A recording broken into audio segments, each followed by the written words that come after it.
Hatto ayrim kitoblarda bir kunda Azroil alayhissalom har bitta odam peshonasiga 5 mahal keladi deyiladi. Sezasizmi shuni? Har kuni 5 marta ro'parangizga kelar ekan. O'lim to'satdan keladi. Bilmaysiz qachon kelishini. O'shuning uchun doim tayyor turing. Hayotingiz Allohga ro'baro bo'lishga tayyorgarlikdan iborat bo'lsin. Ertalab ham, tushda ham, kechda ham. U 1 yilda 2 marta namoz o'qib qo'yish emas. Qayerda? Qachon? Hayitda. Yoki bir haftada bir namozga kelib qo'yish emas. Qayerga?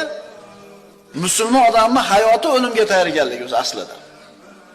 Har bitta o'tgan kunimiz o'limga yaqinlashtiryapti bizni. Ibrohim Halil millatidamizmi? Turibmizmi shunda? Demak, musulmon holda dunyoda o'tamiz inshaalloh.